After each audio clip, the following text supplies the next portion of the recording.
Hi students, welcome to online classes of Karan convent children's academy. अपनी बात चल रही थी वेदर, क्लाइमेट एंड एडेप्टेशन की, जिसमें वेदर अपना चल रहा था। इसमें हम बात कर रहे थे एलिमेंट्स ऑफ वेदर की। आज हम बात करेंगे पर्सिपिटेशन या बूंदाबांदी, आप इसको कह सकते हैं। तो ये एक प्रोसेस है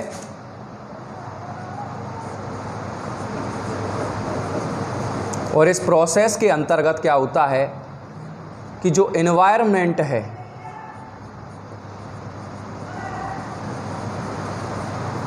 या फिर एटमॉस्फेयर है, इस एटमॉस्फेयर में जो वेपर है वाटर के रूप में, वो वेपर जो है वो रेन, फ्रॉस्ट, पाला यानी हेल यानी कि ओले, और फॉग, ड्यू माने ओस, फॉग यानी कोहरा, इनके रूप में क्या होता है अर्थ पे जो ये एनवायरनमेंट का जो वाटर है वो अर्थ की सरफेस तक आ जाता है। इस प्रोसेस को कहा जाता है वाटर को अर्थ तक आना पर्सिपिटेशन।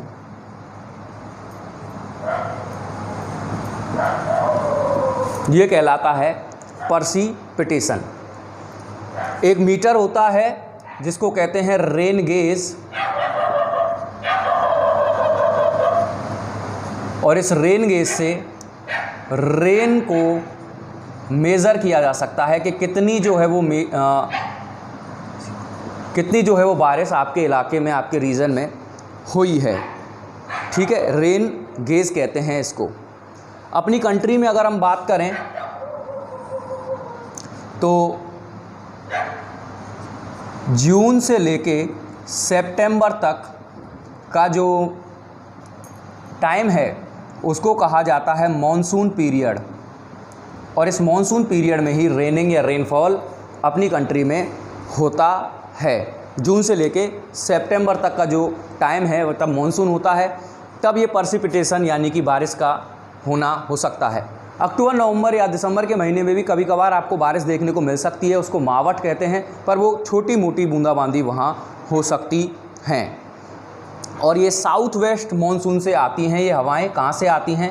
इस मॉनसून को कहते हैं साउथ वेस्ट मॉनसून, और साउथ वेस्ट मॉनसून से ही हमारे यहाँ पर बारिश होती है। तो ये बात है पर्सिपिटेशन की। अब हम बात करते हैं विंड की।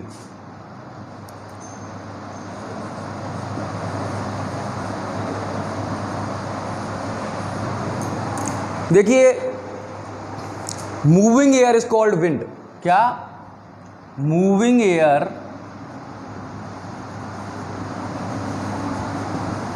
Is called wind. तो बहती हुई जो हवा है उसी को आप विंड कह सकते हैं। होता क्या है, देखिए विंड, देखिए कैसे हैपन होती है या कैसे बनती है हवाएं, उसके बारे में अगर हम बात करें तो देखिए अर्थ पे जो टेम्परेचर है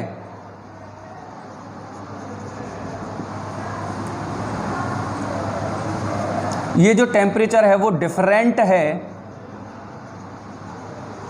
डिफरेंट रीजन में।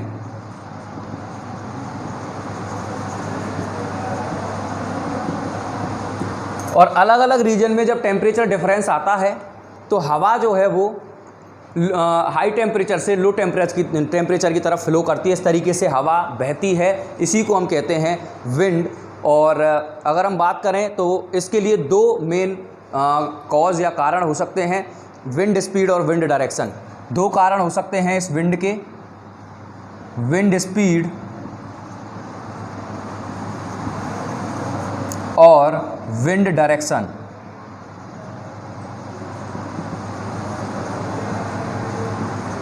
ये दो मेन कॉज कारण हैं, या फिर आप कह सकते हैं कि ये दो एक ऐसे सोर्सेस हैं जिनके द्वारा जो है वो हवा जो है वो बहती है, फ्लो करती है, विंड का चलना हो सकता है। एक स्केल आता है ब्योफॉर्ट स्केल, या फिर आप एनीमोमीटर। क्या? विंड को मापा जा सकता है एनीमोमीटर के द्वारा। एनीमोमीटर, इसको ब्योफॉर्ट स्केल भी कहते हैं। और विंड जो है वो अलग अलग टेम्परेचर के हिसाब से बहती है। जहाँ टेम्परेचर कम होगा या टेम्परेचर हाई से कम की तरफ ये फ्लो करने लगेगी, ठीक। और अगर हम बात करें अगर विंड के बारे में, तो ओशियन के आसपास की जो विंड है वो थोड़ी ज़्यादा तेज़ वहाँ पर अगर बहेगी, वहाँ पे सी ब्रीज, लैंड ब्रीज आपको देखने को मिलेंगे। उसके बारे में हम नेक्स्ट ईयर या 7th में लैंड ब्रीज, सी ब्रीज आपका आता है। अब हम बात करते हैं अपना, यहाँ पर वेदर कंप्लीट हो जाता है, क्लाइमेट के बारे में।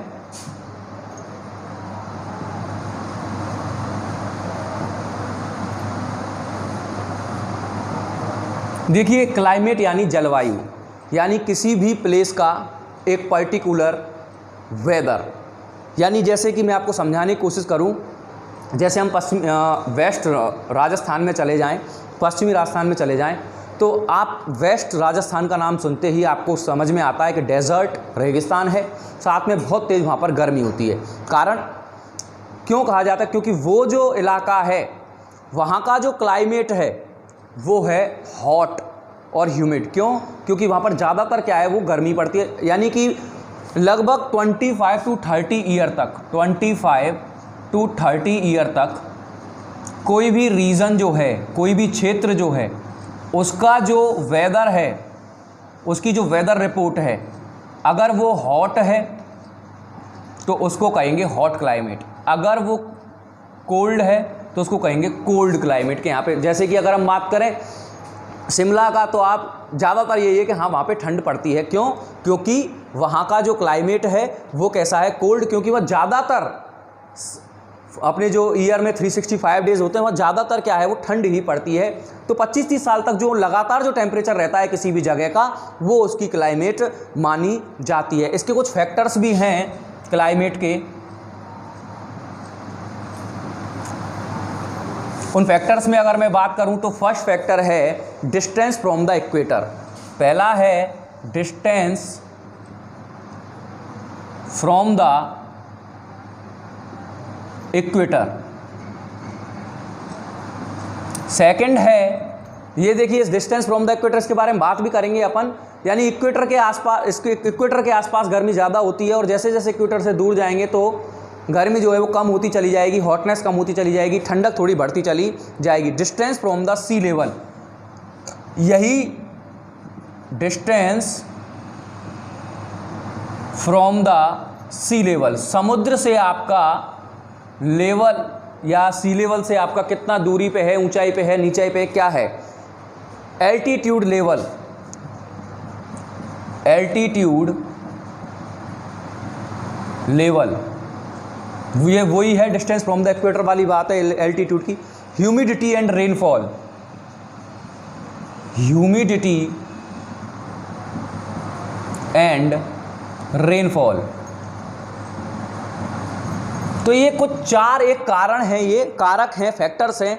इनको देखा जाता है किसी भी रीजन में कि ये इक्वेटर से कितना दूर है, सी लेवल से कितने ऊंचाई पे नीचाई पे है, एल्टीट्यूड क्या है यानी कि इक्वेटर से कितना दूर है, ये वही बात है। और ह्यूमिडिटी यहाँ नॉर्मली कैसी रहती है, रेनफॉल यहाँ पर कैसा रहता है, उसी हिसाब से उस रीजन का क्लाइमेट निर्धारित कर दिया जाता है। सीधी सी बात है, अगर इक्वेटर से दूर है, ह्यूमिडिटी वगैरह कम होती है, रेनफॉल भी काफ़ी होती है, एल्टीट्यूड लेवल भी ऊँचा है, तो सीधी बात है वहाँ पर क्या होगा, ठंडक रहेगी, वहाँ का जो क्लाइमेट रहेगा वो कोल्ड रहेगा। और यही हम कहें कि डिस्टेंस अगर इक्वेटर के बिल्कुल पास है, ह्यूमिडिटी बहुत है, रेनफॉल भी बहुत है, तो वहाँ का मौसम जो है हॉट और ह्यूमिड। और अगर हम बात करें कि वहाँ पर ह्यूमिडिटी और रेनफॉल कम है, गर्मी ज़्यादा है, तो हॉट क्लाइमेट, ठंड ज़्यादा है लेकिन ह्यूमिडिटी रेनफॉल नहीं है तो कोल्ड क्लाइमेट, ड्राई कोल्ड कहेंगे इसको। और अगर रेनफॉल भी है, कोल्ड भी है, तो फिर वेट कोल्ड। तो इस तरीके से इनकी ये जो चार फैक्टर्स हैं ये निर्धारित करते हैं किसी भी जगह का क्लाइमेट कैसा है। और ये सब कुछ एक दिन में नहीं, काफ़ी पिछले समय से और अब तक का 25-30, 25 से 30 ईयर तक का उनका वेदर रिपोर्ट देखी जाएगी और इनमें से देखा जाएगा कि ज़्यादातर क्या हो रहा है, तभी वहाँ का क्लाइमेट निर्धारित करा जाएगा। अब कल से हम बात करेंगे इन चारों फैक्टर्स के बारे में। आज के लिए इतना ही। Thank you very much.